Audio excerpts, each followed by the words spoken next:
Don't Give Up Your Day Job, a local musician's guide. By me, Paul Gillings. An educational and sometimes humorous look at what it's like to be part of the local music scene.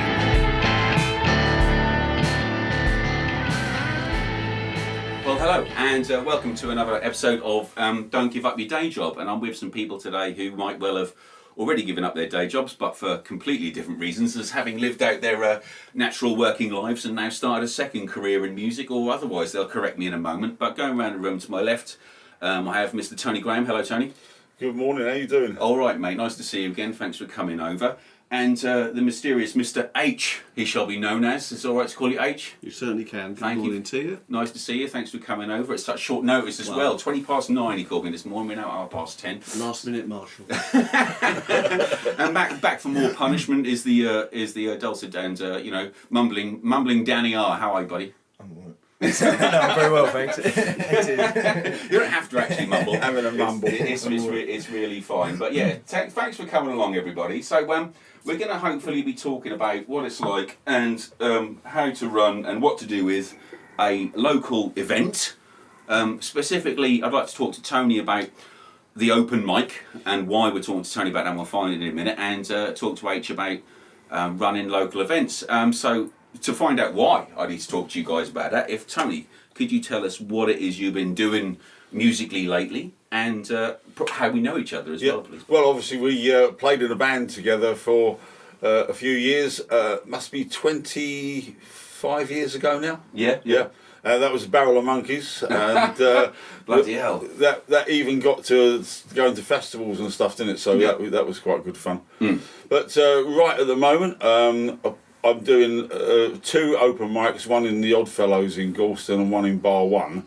And we've also got a totally acoustic night once a month in the Entertainer. Oh wow, you brought that back, because I remember, Yes. I think, because getting on to how we know each other, I believe we first met when I went to an acoustic sort of, well, it was almost like a sing-around. It was which exactly that, wasn't seemed it? to me like Folk Days was a precursor to what we now know as the open mic and acoustic jam session. So basically, we'd all sit round, for those that don't know, the uninitiated, we all just sit round in a circle. Someone would kick off, specifically a folk tune, usually Sean on the fiddle, launch into the Jolly Beggar Man or whatever it was, or Devil Amongst the Tailors or something like that, and then everyone that knew it would join in. Yes, exactly that. And that we were hoping that it would start to sort of build back into that level again. I mean, it started off, that one's sort of not very well attended at the moment, but it's early days yet, so we'll see how that goes. But yeah, that was, the one you're talking about was when John Hughes had the Entertainer. Okay. And so we're back into Not the Hollywood director John Hughes. No, not that one. He didn't start in little old Galston He didn't start running a pub,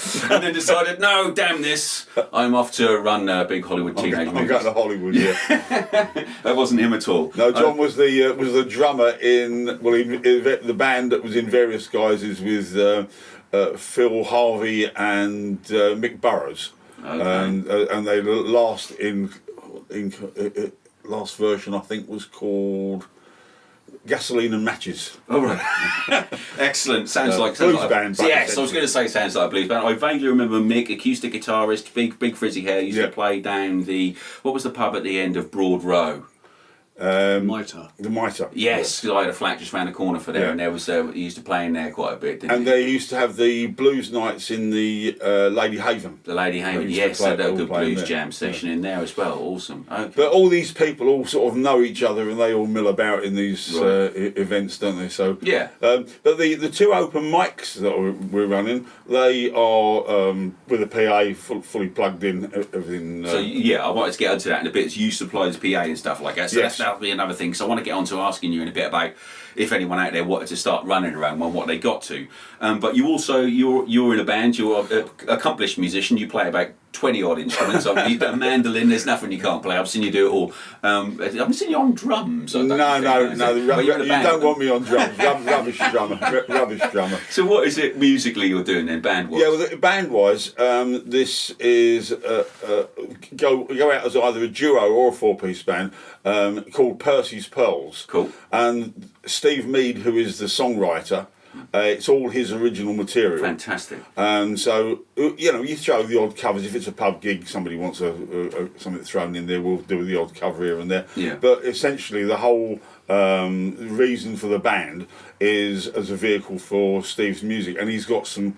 I have to say, some amazing stuff that he's written, and we're gradually developing that, and at the moment just started recording some of it as well. Oh, great. Because it's never been recorded. Because you said to me about a couple of months ago, you were asking me what sort of performing rights and stuff like that, and I think that's a whole other show for another time, but how to get into that, isn't it? Yes, exactly. So it's not scratching the surface of that, but I'm really glad that you're doing some original music, mate. Yeah, which is good fun, and we've done a few gigs. In fact, we did one. H does the room, but also the front room in the Dock Tavern. Okay, well we'll get onto that. We'll ask H out that in a second. But awesome, yeah. But we've already done one gig for the front room with Percy's Pearls, which was great fun. Brilliant, and I've seen you on Facebook, sort of touting for work. People asking for things and say, "I'm in a duo. I do this." Yeah. So that's good. But we'll put details. I'll put a link to your band's site on the thing for this once I publish it. So yeah, thanks for that, Tony. Thanks for joining us. And next to you is Mr. H. Hello. Hello, sir. Thanks for joining us.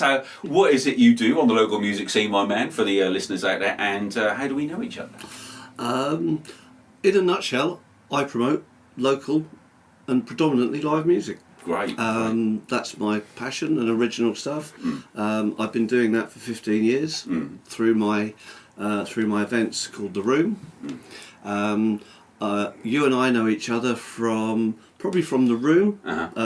Some 15 years ago. We were just discussing that before we started recording, weren't we? About when. But I probably knew you before then as well. But I can't remember from exactly where we knew each other. But yeah, we've known each other for a lot of years. And yeah, I produce a program or a show called The Room, which is held at the Ocean Rooms in Galston, and it's predominantly a live version of Later with Jules Holland, in the style of. So sort of, I remember the first one we went on with, which we were talking about, was either 2007, 2008. We'll look through the posters and find the exact date just to be nerdy about it. But it was, the Ocean Rooms is kind of a round sort of bowl type room, and you had, at the time you had sort of 3 stages, didn't you, that were dotted about, but I guess nowadays, the last time we played, there's kind of tiers to the stage, isn't there? So then one band on, then it switches over to another band. Back in the day, it was very sort of switch between each band. So a band would do a bit, then another band, then you go back to the first band. Is it still kind of like that? The whole format has never changed. We've always had 4 stages,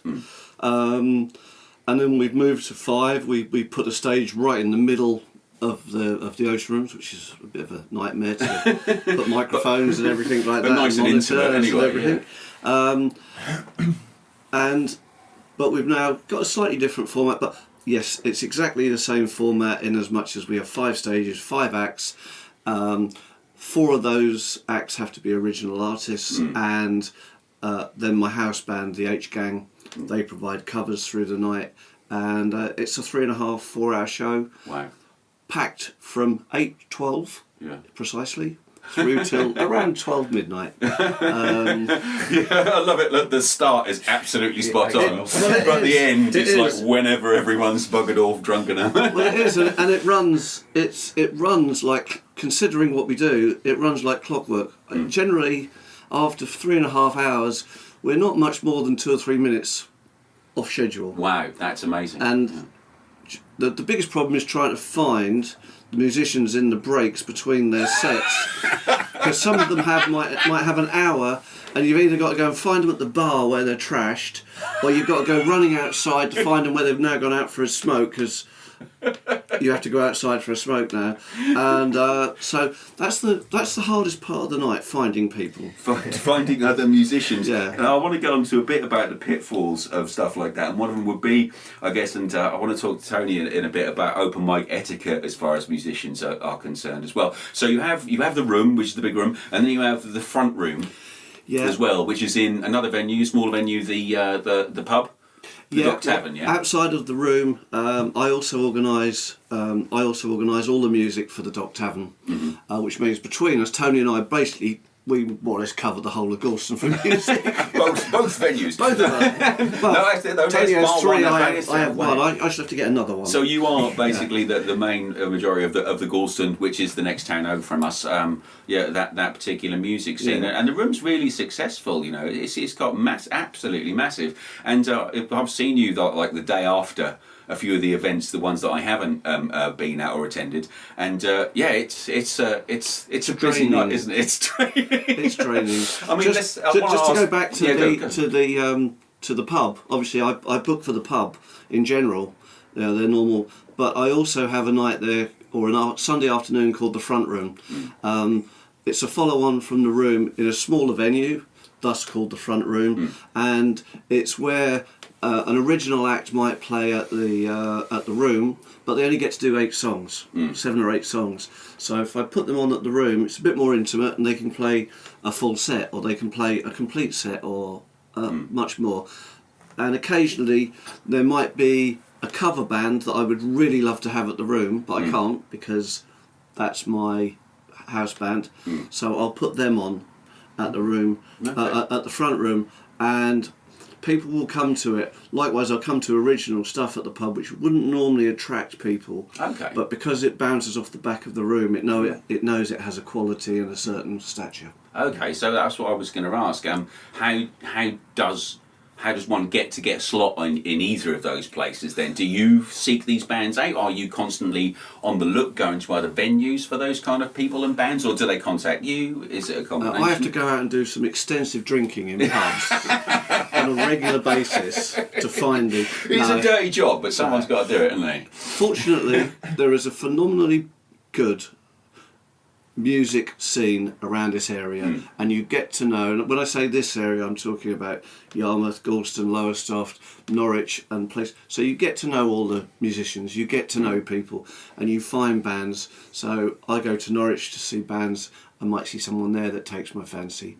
I get quite a lot of emails and requests to play. I get a phenomenal amount of requests to play. See, now that's something I just want to pick up on quickly, because as an artist and as a musician, we contact venues and places like yourself, and sometimes we don't get any answer, and we get like, oh, fuck them then, and we get the arse. But what we've got to remember, and I think what artists need to remember, is that you're a person with a life and many other things to do, and also, you know, you're not literally just sat on your computer answering emails and answering Facebook messages, are you? You've got stuff to do. Yeah. And am I right in saying that both you and Tony are, I say retired, but you had day jobs and careers that you are now sort of you're doing something different, or at the end of? Are you retired? Are you what's your status? Well, no, I still work. Do you? Not much. I am sort of, well, actually I got a different career now. Okay. It's part time, but I work at the hospital now. Oh, fantastic. In the you know, obviously I was in the diving industry. Yeah.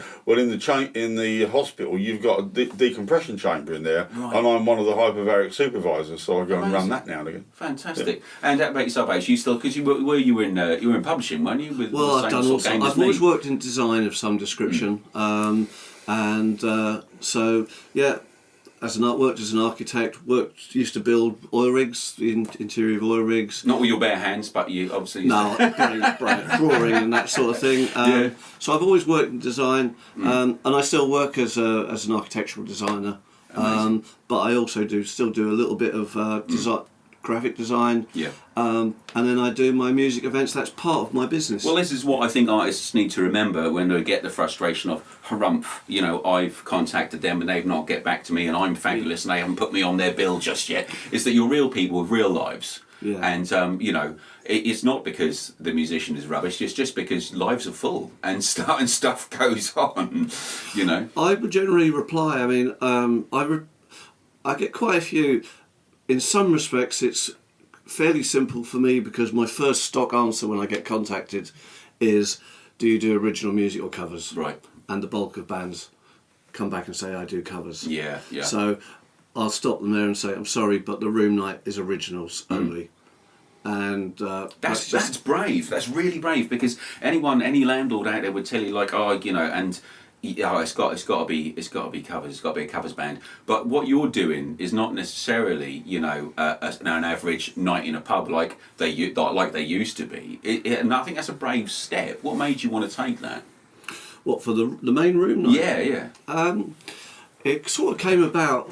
I used to run Gorleston Clifftop Gala, and so I ran all the music there.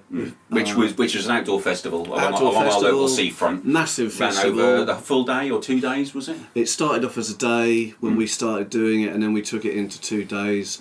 And it started off as one little arena, and then we ended up the whole of the Clifftop with several different arenas. Tony used to do his Acoustic tent. Yeah. he used to do the acoustic tent, and then we would do another one. In fact, my music part, actually, we had a main music stage, and I wanted something a little bit different, so I took this little slot of land in the middle of the Clifftop, put really good food stalls on it, silver service seafood restaurant on the Clifftop. Nice. Oh yeah. And had a cool music stage. Yeah.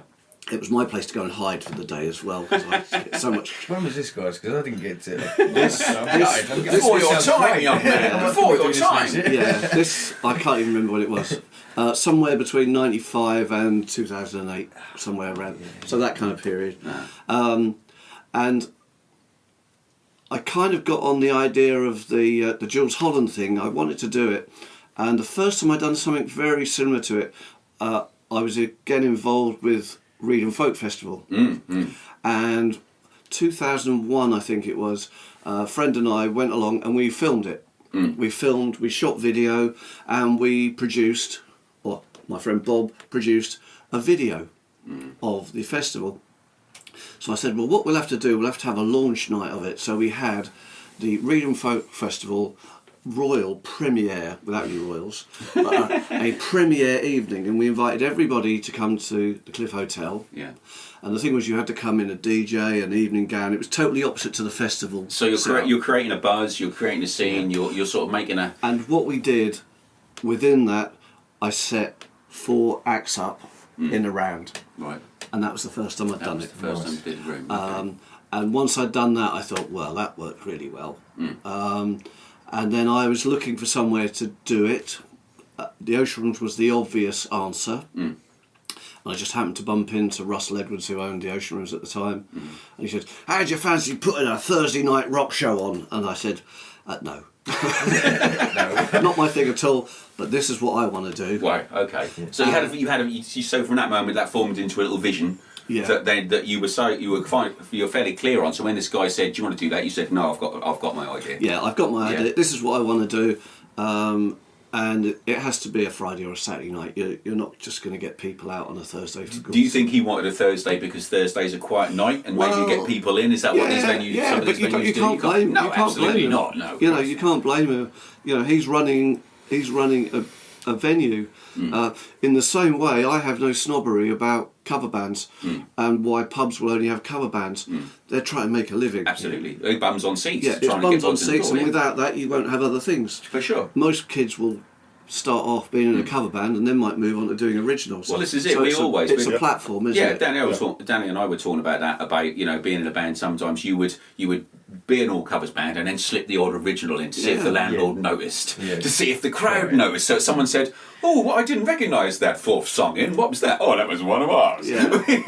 Actually, funny that you should say that, because the open mic on Thursday, there's a young lad who's been turning up at to the open mics, and he came up to me and Steve, and he said, "You know that song you played last time I saw you? There's a song called Roman Candle that Steve wrote." He said, "I've been looking all over YouTube and I can't find it." I went, "Well, keep looking, because you won't find it. You will if you know where." But, I said, Steve wrote it, so he went, "Oh, So it's a surprise." Yeah, let's get into those open mic sessions then, because before I get right into it with you, Tony, I want to first define, because I think there are a bunch of different definitions of what people's perception of what an open mic is. So I think originally there were the singer rounds and the folk player rounds that we were talking about. Yes. Yeah, and then I think there's a jam session. Yes. Whereby some I've been to, they pick a band. So you sign up at the start on a sheet.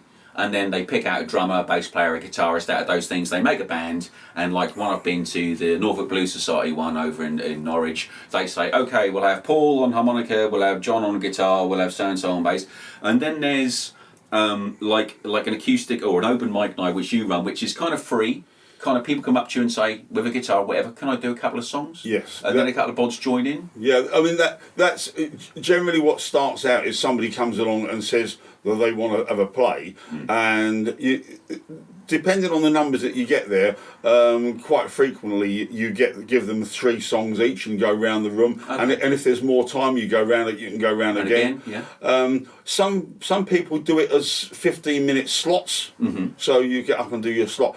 But generally what happens, if you keep these things going, then people start to know one another. Right. And then, if you're like, for instance, if Steve and I were playing and you turned up, you say, Paul, come up and play harmonica on this or whatever. I literally stayed up the entire night last time I was there. Exactly. This is the harmonica in the corner, he'll be alright, he can play anything, he'll do that. But it's nice though, isn't it? Yeah, it's nice. I thoroughly enjoy it. And those, and as we've said previously, those things, the bands develop out of them, duos and all sorts of things I've seen come out. In fact, the Percy's Pearls thing that I'm in at the moment, that came about because of Steve coming to the open mic. Right. So we met there, and we've obviously got plenty of other musicians that we want to get. Well, you've got a little pool there, I guess, from Yes. the guys that have come to this open mic situation, haven't you? So how do you? I mean, what was your first experience of an open mic, and where did you get the idea from? Did you attend one? Yes, that's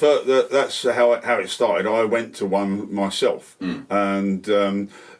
As you say, I think there's something that's developed over the decades that I've been playing. Originally, you pretty much only got things like sing-arounds and folk clubs. Which were the folk club thing, a much more formal event where you might have a guest artist on, and then you might get singers from the floor who'll come up and do a couple of songs each.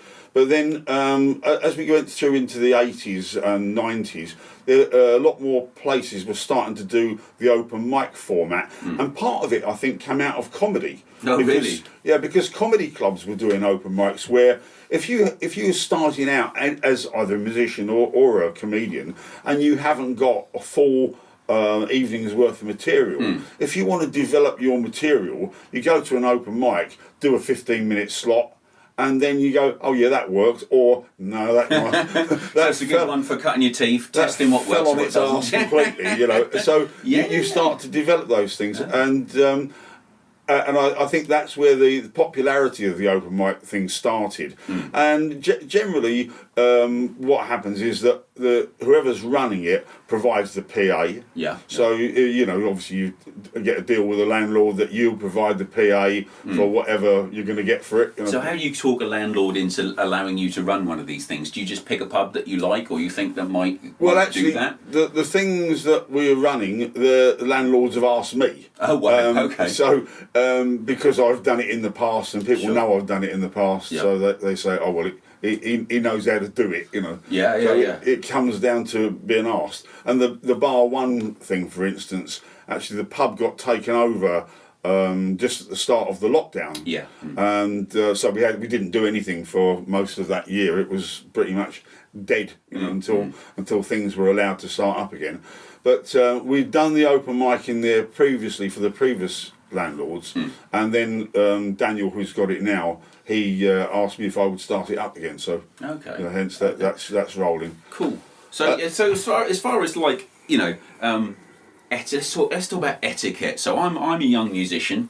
I've seen a thing advertising, and I want to get onto advertising in a minute because I know that's something that weighs heavy on anybody running an event, especially what Age was talking about earlier there. So I've seen the advert. I'm a young musician. I've got my thing. What's good etiquette for turning up at open mic and playing at one? Then? Yeah.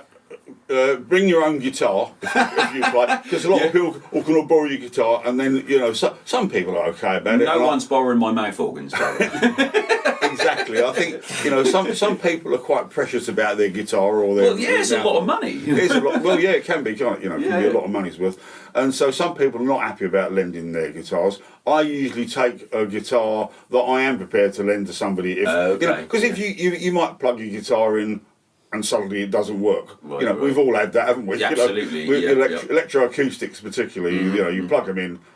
It worked 5 minutes ago. Yeah. Stick a microphone in front of it. No, you can't do that. No, it doesn't work. So there's that. So etiquette. Yeah, bring your own guitar. Make sure it's in tune, before you get up on stage, and don't go up on stage and spend the next 15 minutes tuning it, because that will piss other people off. Because you're standing there tuning it, wasting the time, wasting the evening, and also the punters who are listening are going, get on with it. So from the instant you get up on a stage at this open mics, especially the ones that you've run, which I love and I've been to for many years, you're learning your craft. You really from minute one, aren't you? Yeah, you as a musician and as an I don't want to say entertainer, but as an artist, in order to get people and hold and captivate them, to get them to listen long enough to know whether or not what you're doing is any good. Yes. Especially if it's original music, you don't piss them off. So don't piss off the artist, other artists. Don't piss off the guy running it by taking his guitar, playing it out of tune, and then standing there or tuning it for 15 minutes, or coming up on stage pissed out your mind. Okay, yeah, we've all seen that happen. Oh, we've done it. Yeah, we've all done it. Yeah. We've all been there and done that one. It's frowned upon. Still do it.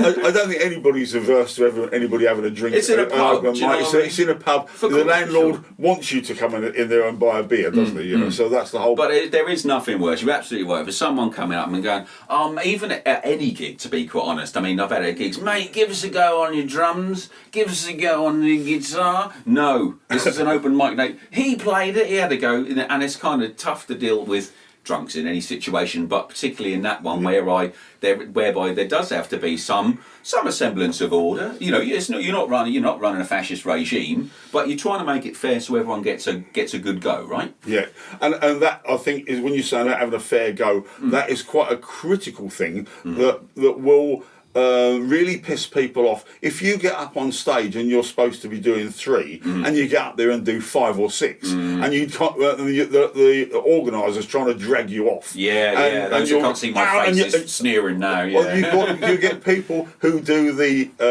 There are 1 or 2 names that I won't mention at the moment. Player, perhaps. Who just go into. They start playing a song and then turn it into a 6-song medley. Oh wow! It's still only one song, mate. You said 3. I've got 2 more songs left, and each of those are 20-minute epics. Yeah, exactly. Those are going to. If you start doing that sort of thing, people are going to get really pissed off with you, and you're probably not going to get asked up again. Well, this is it. I mean, this is the thing. There are, the kind of events that H is running where they are invitation, where you do have to earn a spot to, and the open mic whereby that you're running there that. Everyone's welcome. They are completely open. When Danny and I have had this, and perhaps Danny could back me up a little bit on this, but what we've been attending a few where people have tried to commoditise the open mic concept. Yeah. So there's ones we went to in inner city that we can't mention, whereby there was some. We've had 2 that were great, and one that just was. I went to. I don't think you were with me at this time. One that just took the piss. So you book slots online. Oh really? Yeah, via an online booking form. The only people attending these events are the other bands. You play 3 tracks. You don't get paid. You don't get any further promotion in it and stuff like that. They don't mention you when they promote the night or anything. But then we've had some other, when obviously the guy who's running it has been paid to put this night on and has filled it full of desperate, especially in a city like London, there are people lining up, to be on these things. You've got endless, and they put them on every night of the week. Yeah. But then we've had some other ones which had some really good results. Well, the one at Camden Live was a really good one. We keep getting asked back there. The guy does a whole ton of promo. Really looks after us and promotes us as well. And I think some people, there are some that are commoditising it and I didn't find that enjoyable, and I don't like being exploited at the best of times. No. But yours is a platform for talent, for people to cut their teeth, and ultimately enjoy themselves.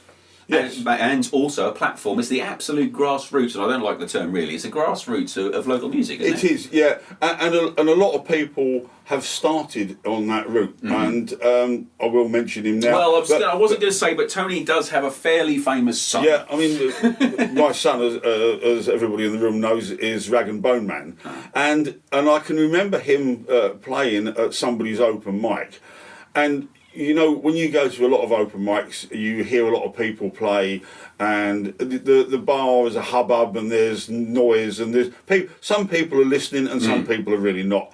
But when you get somebody who's exceptional gets up, it goes quiet, doesn't it? and then the place just goes quiet. Yeah, I love those moments. They're so rare. Yeah, they're amazing. And I was with in a pub called the Ball down in Newark in Sussex, and Rory got up and played, and within like a couple of bars, the place was silent. I bet it was. And it was because he's got a massively powerful voice, and everybody just went, "Whoa, it's nuts," And the rest, as they say, is history. You hear about these moments, and we see about them, in sort of in documentaries and in our favourite sort of biopics, whereby that moment where the room goes quiet and someone goes, well, he's a bit special. Yes. This band is a bit different. That's a bit something else. And to encounter that moment from your own son as well, it is real special. It was quite awesome, yes. Yeah. I mean, Rory started out actually playing drums, playing percussion. He had bongos. When he was a kid, he had bongos and a baron. He had all the instruments in the world, I bet, being. When Sean and Ben were around, he used to come and sit in and play baron. Sean and Ben being the other guys who were in our band, Barrel of Monkeys. So Yes. Sean and Ben played, hello Sean, hello Ben if you're listening,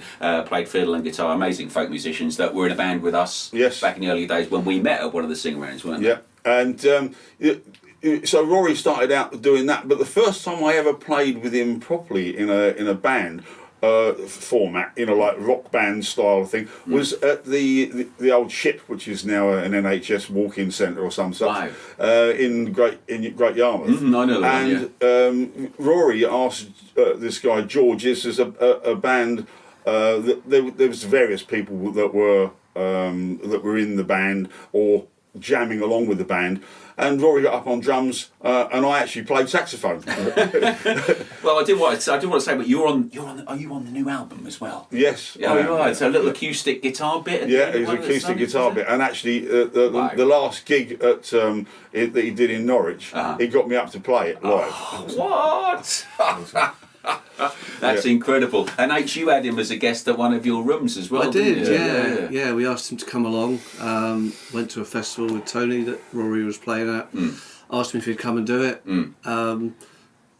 He immediately put it in his diary. Did he? See, this is great. Keeping it humble. Do you know? Yeah. Helping old dad out as well. Yeah. Which is more than I get from my bloody kids.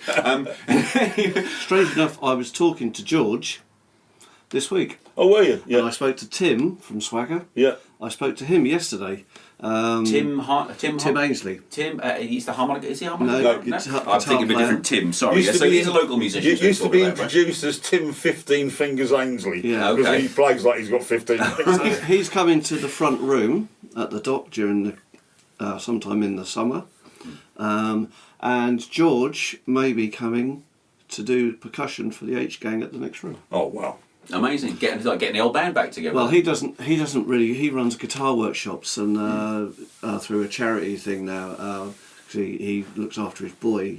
He just left the music scene altogether. Amazing amazing band. Fabulous. Yeah, I mean, you hear the quote. What are they called? They were called Swagger. Swagger. Oh yeah, You remember hear Swagger, the quote. yeah. They should have made it. How they never made it is beyond me. Yeah. But getting back to to mentioning, so Rory came and played at the Room, which must have been because I don't think I don't remember. Correct me if I'm wrong, but it wasn't advertised as Rory being there. No. However, it did give the Room a huge boost afterwards, and advertising, promotion, and just trying to fill your venue is a pain in the arse. Am I right? Am I wrong? What does it take? Well, we were I was talking. I was I was talking to Danny about this earlier downstairs while you were making our lovely Warming cups up, of coffee. rehearsing. Yes. And at the moment, without breaking down in tears, it's a nightmare. Yeah, right. Having said that, This is a safe place, though. You can cry in here, mate. This is all right. Having said that, before Cuthbert 19, as we call don't mention the C word. Well, we Anyway. use that C word. Yeah, not that's the fair enough, mate. So, prior to that, and not really taking Rory's appearance as a pinnacle of it, but prior to that, we were filling the room like without even trying, because it had built so much momentum, and so many people were followers of original music and would come. Having said that, a lot of people would come because it was a night out. It was also it's a lovely night out. It's a lovely venue. It's three things. It's a good music night. It's a night out, and in those days when it was once a year, it was the catch up of the year. Okay, people so would spend all night seen wandering each other. around going, Yeah. I haven't seen you since the last event last year. But we never had any issues with it at all. Sure. At the minute, it's an absolute nightmare to try and do, and it takes so much time. It takes so much time to advertise it. So you're making your posters, you're sticking it on the social medias. Social medias, it's getting posters. I still get posters and flyers made and dot those everywhere. Well, that takes loads of time. Wow, yeah. You know, there are people that put their posters out. For instance, the circus or people, they have a team of people that can They go do, and do that. yeah. I don't. Well, that's also a family event, and it's their full-time job as well. They travel around Yeah. having those posters done Yeah. with the blank bit at the bottom, Yeah. ready to go, Yeah. don't they? And- And like we said earlier, you're a man with a family, with Yeah. a job, with a life, and this is one part of it. Yeah. And putting out, let's face it, doing social media promotion, as Danny and I well known, just through trying to promote our own music, is exhausting. But doing that in real life and actually getting posters made and taken around shops as well. And then having to change the date, as I've just had to do, because we're due to have a room night on the 5th of February. We were, Danny and I were playing, yeah. You guys are playing, and I've had to move it because people just aren't buying tickets. Totally understand the reasoning behind it, so we've moved it on to March. March 12th. March the 12th. March the 12th, get down the room. Yeah. I'll put a link to I'll put a link to that in the boys social are on blog. at 8:26. If I'm correct in saying. Give or take a second or two. Just so you know, I'll be at the bar and Danny will be outside having a smoke. That's what we do. I don't smoke, Danny does. He doesn't, I do. So that's what we'll be doing. They'll either be on at 8:26 or they won't be on at all. So we're having to move it, and hopefully we'll get the support. We really need the support of people to come along to the event. It's not about making me loads of money. No. It's not about anything like that. It's about supporting the live music, because it's a struggle, and it's not just me. It's you guys. You've had to change, make different arrangements. All the other acts have, the PA people, the lighting people. It's a humongously vast thing to change the date. Let alone then change all your promotion. I have to get my partner Jules, bless her, she does my Instagram because I just cannot get Instagram at all. So I do my Facebook stuff, I do my website, everything like Walking that. posters around the shops. And so I've had to go and make little labels to put over the shops. Yeah. I mean, it's not the fact I'm lucky I've got graphic design knowledge, I can do it and I can print it and do it. But you've still got to traipse around everywhere. Yeah, you've still got to do it all. Remember Yeah. where they are. So can I ask you then, because all this is a lot of hard work, and I know that as all musicians who've tried to give up our day jobs for whatever reason, which is the whole point of this podcast, you seem very passionate about putting these nights on, regardless of the setbacks and the hard work, and you're still absolutely determined. What keeps your fire going for that? What is it that you're so passionate? Why are you so passionate about that? Can I get into that? Without the tears. You know, be tears. It's fine. I love you. Well, it's two things really. One, first and foremost, I love music. Yeah. That is got to be the most straightforward. and simple Explain thing. that one. Yeah. The other thing, which is totally different, because I don't play any instrument at all. Yeah, and my belief is that yes, you have musicians that do their thing. In order for musicians to play, you have to have someone there to put stuff on. So the world of music doesn't revolve around a musician, it revolves around a whole bunch of other people. This And network, I happen to slot into the person that puts events on. So in the same way, that drives me is the same as you two boys, or you, Tony, going and playing a gig and finishing it and going, that was fantastic, wow, amazing. I stand at the Ocean Room some nights, in between the stress and everything else, and just go, wow, I've put that on there. There were 600 people at the last event you ran, and it was absolutely insane. It was amazing. It was a beautiful night, and yeah, it must be to stand there and go, look what I did. Yeah. You know, and that's not being big-headed to yourself, because I don't. I can say with hand on heart. I can say with hand on heart. I can be sitting at the bar in the pub the next day, recovering, having a pint, and someone will come in and go, brilliant night last night, H. Yeah. And I'll go, yeah, thanks. As opposed to, yeah, wasn't it brilliant? It's hardly, it's hardly for the kudos, you know. I'm modest with it.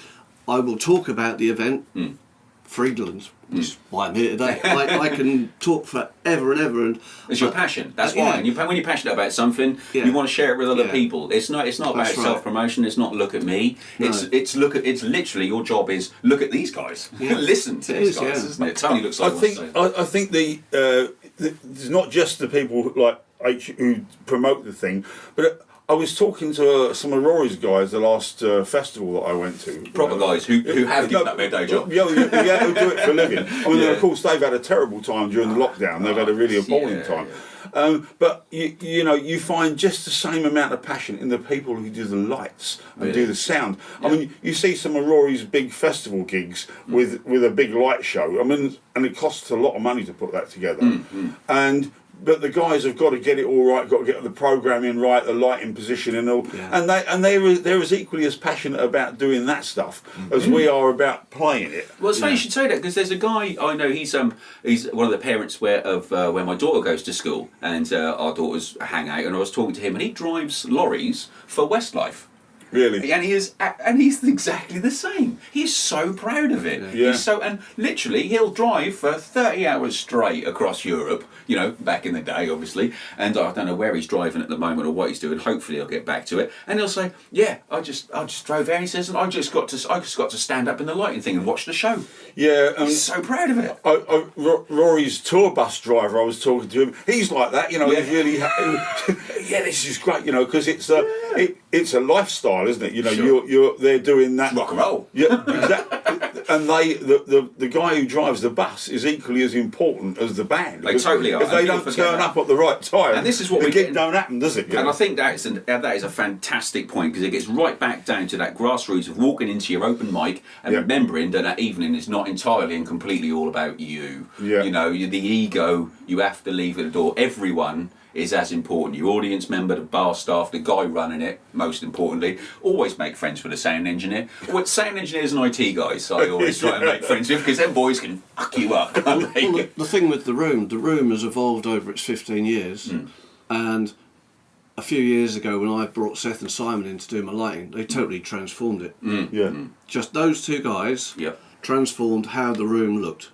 And it does look the business. I mean, I'm into my lighting. You came and did our video for Spa, didn't you? Yeah. So I have my own little lighting thing, which is like this. For those who can't see, it's very small. Every A4 size. I thought every lighting rig came like that these days, doesn't it? And then the guys that do the lighting at the room, they have a nice big desk and works, and it's like, ooh, well, I kind of know what you're doing, but I rely on them to do it, because that's what they do. And everyone has a little place in putting a show on. When we went to see Rory, the day I went to ask him about coming to play the room, I was chatting to his lighting guy, and I actually went up on the podium with him. And he had, not a desk, he had these 5 screens about this, and I was going, ooh. Don't touch. Don't touch. I mean, look, you touch something. I mean, it's like, look, Rory's... But he was sorry to interrupt, but his enthusiasm... for what he was doing at that level was exactly the same. Yeah. Wow.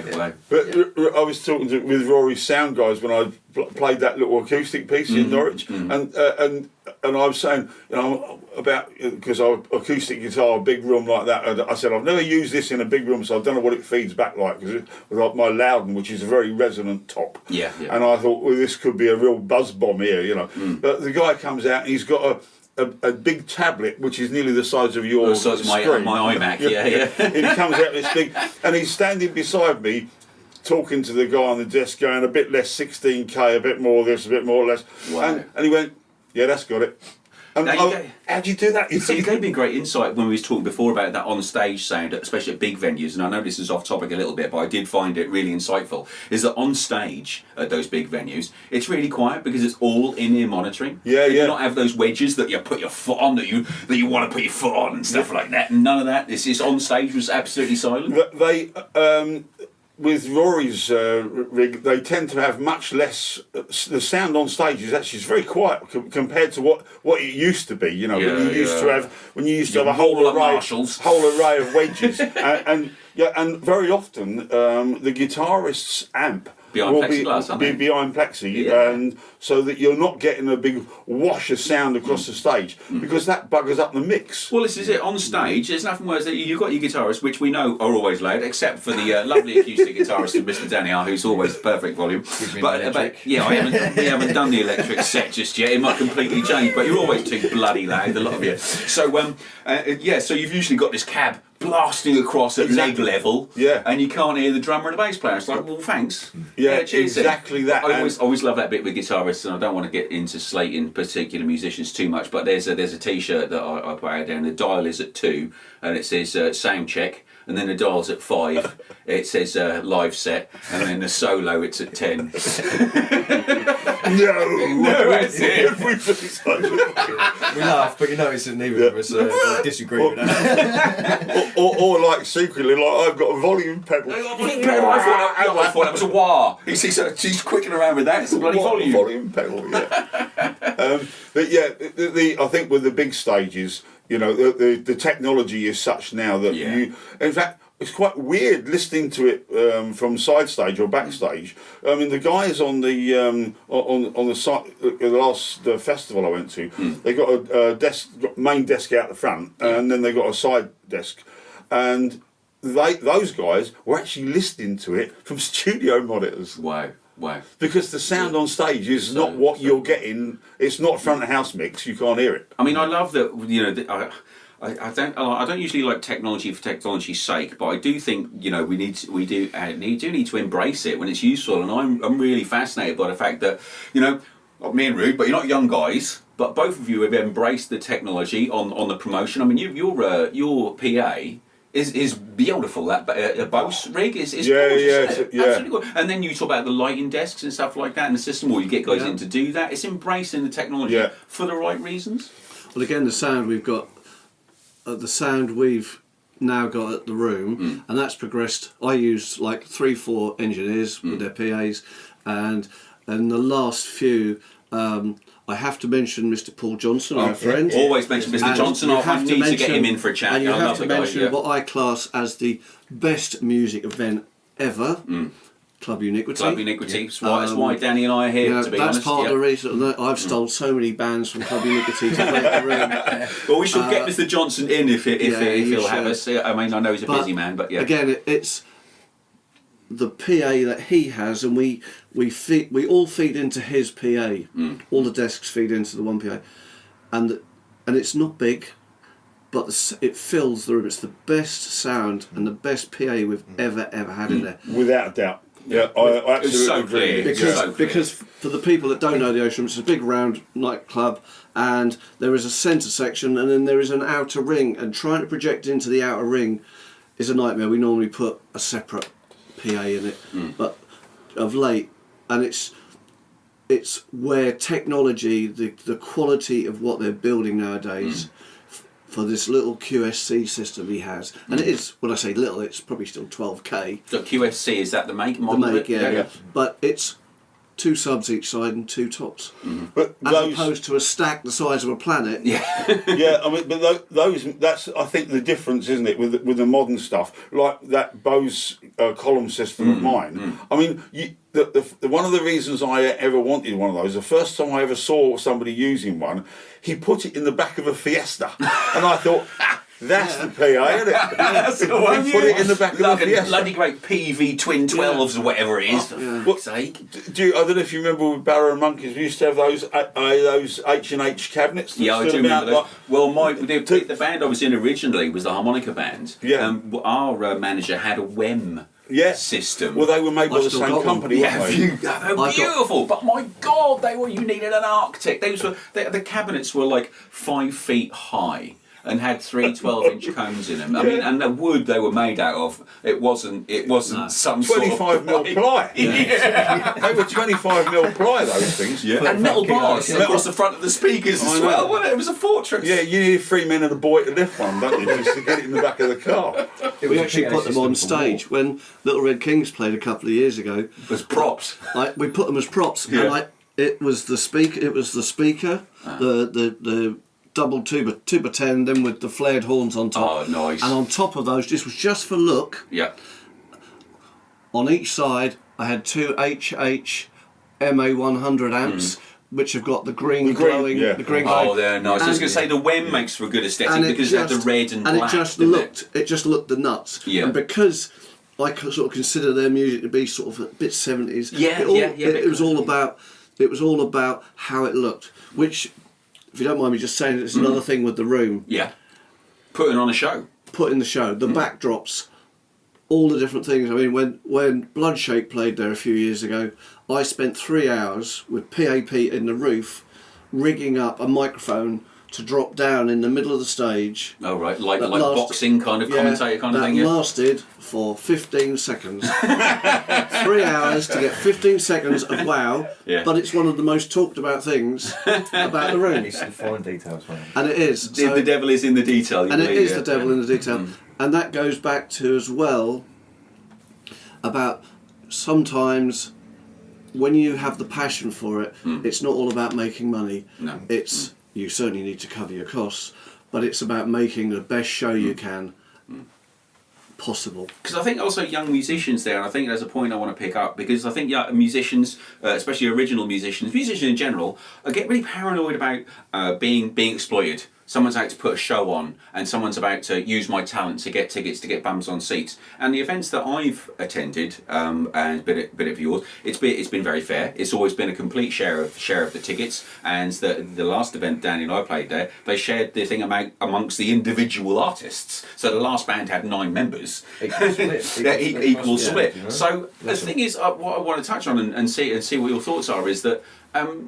We need to just, no one's just going to buy your stuff just because you exist as an artist. You need to take some loss leaders and get your stuff out there. And I think what we need to talk about is these young artists, or any new musician, original musicians, want to get paid instantly. They want instant grab. I've done a gig, I want money. Now, I don't honestly always think, and I'm probably going to get a lot of flack for this, that's entirely practical. I think you've got to do some gigs, get your name out there. You have, yeah. Earn your stripes is what we were talking about in the last gig. I mean, I don't know if you remember, but Rory did an EP called Wolves. That was his first major release off of the Columbia label. And they gave it away, first of all. Wow, okay.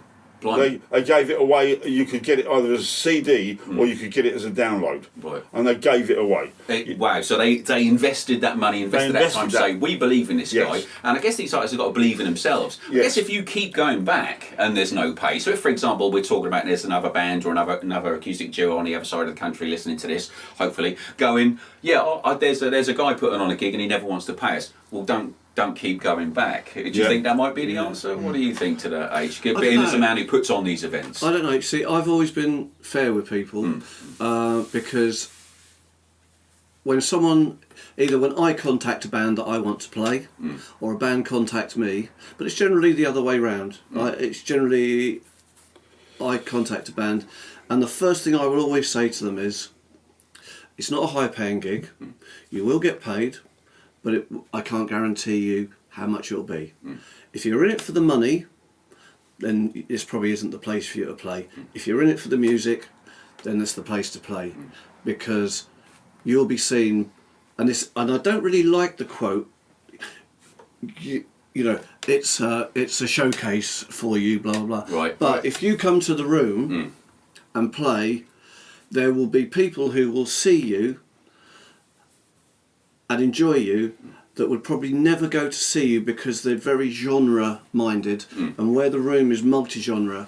So you're hitting that, as Danny and I was discussing last time, you're hitting that micro niche, because you and I did, what, 30, 40 gigs last year, 2021? Yeah. Like some live streams, some to small audience and stuff like that. And we didn't make practically a dime, did we? There was only one that was a good payer, wasn't it? Yeah, I think over the course of the year, I mean, out of the 30, 40 gigs that we did, I mean, if I said we got into the low end of a couple of thousand earnings, but obviously that's all the petrol that we spent, mate. I mean, we probably drove 2,000. That one to West Berkshire was a good one. Yeah. But again, it was, our aim was to get ourselves out there. Yep. Like what they did with Rory's first EP was pretty much give yourself away for free in as many different areas and events to begin with, so that when you get called back next time, if you do, fingers crossed, if you've impressed, that's where you can then start exactly where you Make your connections where you have a CD stall at your events and stuff like that, and merch stands and stuff like that. Everyone can do their own merch and their own stuff.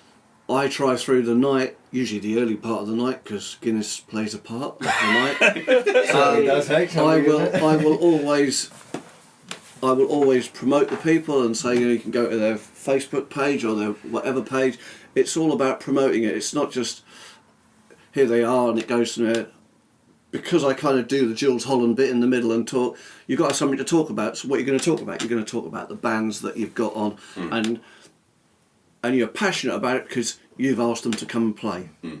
I don't think I'd ever have somebody there that I didn't want, just purely to sell tickets. Thumbs on, yeah. You know, Well, this is what we said earlier. It's not about that. The fact that when Rory played there, it wasn't advertised. No, it was only afterwards. If it had been advertised, you would have probably had 20,000 people trying to get in the ocean room, which is not going to happen. No, 600 seats. And I'd always said from the word dot, and it's the same now.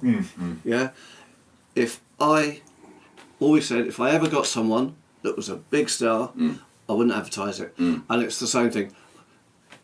I'm in discussions with people, and if at the moment for the future, and if that comes off, it's as equally as big as what we had. That's what you want. Yeah, it will never be advertised. No.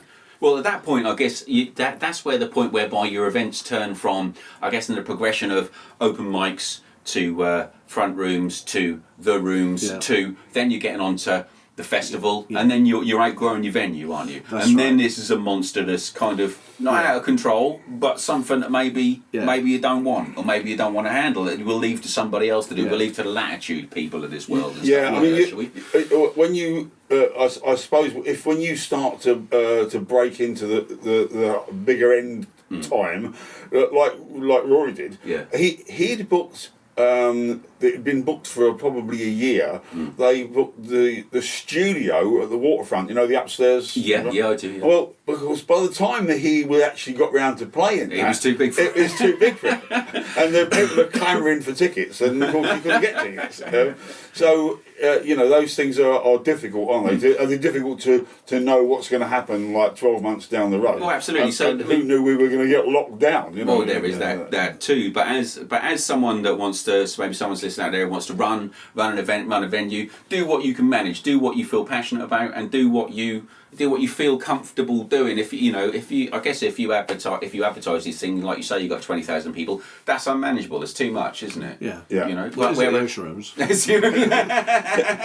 be able to do it on the beach. Keeps it like special, mate, because you'll have the dedicated people that go to the room. I mean, we'll love that place, and it's like it gets to a point where I don't mind who's playing because I want to go because I know it's going to be good. Well, this is what we talked this is what we talked about on another Having that episode when we is talked about special. gigging, where we would go. So there would be venues, which doesn't seem to happen so much anymore. But you're kind of changing that for this particular local area, and been sort of ploughing a fairly along Mr. Johnson and a couple of other bods ploughing fairly lowly furrows that every pub would have bands in, and you would go just like we talked about Lady of the Lake. You went to the Lady of the Lake on a Thursday night. You know there was going to be a band on. You know there was going to be a That was blues the first jam. jam You knew night I there went was to. going to be something, and was it? Yeah, that's the first one. Yeah. It was held by Fantastic. Rodney Clark. Yeah. So you know, it's about sort of. I've forgotten my thread there, but finding something that you want to do, finding something manageable, and keeping your passion for it, right? Yeah, actually, the manageability of it for you know, if you're going to do open mics, if you're going to run an open mic, you know, it is a commitment. You've got to be, you know that you're going to have availability, or if you're not going to be available yourself, you've got to have some level of backup. Which sometimes falls on its bum. You know, everybody can't always be available all the time. Yeah. So sometimes you have to cancel one, but and let your audience know as well. You know, use your social media, use whatever it is to let people know. It's saying that and keep the communication up, isn't it? yeah, I mean that's where things like Facebook are really useful, aren't they, for that instant communication? Yeah, you know, can't make it this week, guys. It's cancelled. or somebody's ill. You know, that happens, doesn't it? So you know. Like when you were supposed to play at the. I was gutted. Proper gutted. I think it's the only gig we cancelled. Yeah, the voice gave out. But it happens. Rory said it happened to him, so you know it's not. You know, it's not just because you're up at that level. Don't mean you won't get a sore throat. Well, absolutely. Yeah, we're made of the same stuff, aren't we? Yeah. So yeah, I mean, unless anybody wants to have any other points to make, I think it's been fantastic, and I think. Thanks ever so much for coming along, everybody. Really, it's been enjoyed doing it. superb. Yeah, great to talk about. I guess the only thing I'd like to say, if you're listening to this, support it. Yes. Go out and support it. I'm saying that at the minute purely as a selfish point of view because the room has had to move. Support it. If you don't use it, you'll lose it. Absolutely. If you And like it's not live just my music, event, come and see it. It's everything else. It's everything. Every other event. Yeah, and I think that's really important as well with supporting live music in pubs because how many pubs have we seen closed down in the recent years? Yep. You know, we're just about to lose the Albion. Oh really? Yeah. My God! I went to see who was it? That duo, that electronic duo I used to go and see in there years ago. They're just about to turn that into a Tesco Metro thing. Wow. We really need. Another one of those. Yeah. Fantastic. So yeah, support it. Yeah, support it. Come along. They won't have a live music counter, will they? I doubt they'll sell CDs anymore. Perhaps they could. We can go and busk by the deli counter. Dusk in the hallway 100 and get grams me. of spam and a couple of songs, please.